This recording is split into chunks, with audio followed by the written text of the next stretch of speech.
सध्याच्या निवडणुकांच्या वातावरणावरील शिरीष अंबुर्लेकर मुंबई यांनी लिहिलेली एक कविता आपल्यापुढे सादर करते आहे. कुसुमाग्रजांची क्षमा मागून कवितेचं अभिवाचन करते आहे.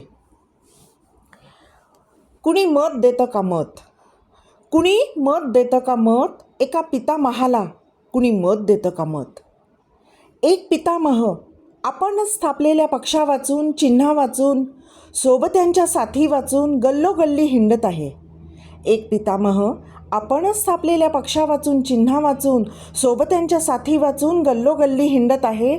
जिथे कुणी भूतकाळ विचारणार नाही असा मतदार शोधत आहे. कुणी मत देतं का मत. खरं सांगतो मतदारांनो, सह्याद्री आता थकून गेलाय. खरं सांगतो मतदारांनो, सह्याद्री आता थकून गेलाय. उन्हातानात, पावसा पाण्यात, छत्रीविना भटकत भटकत अर्धा अधिक तुटून गेलाय.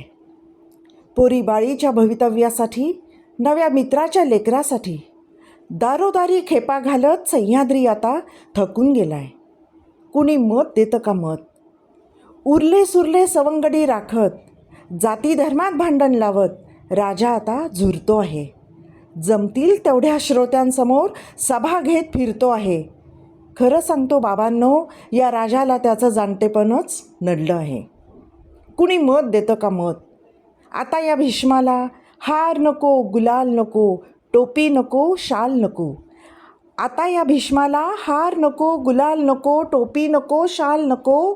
एक हवंय तुमचं मत त्याच्या लेकीला जिंकण्यासाठी.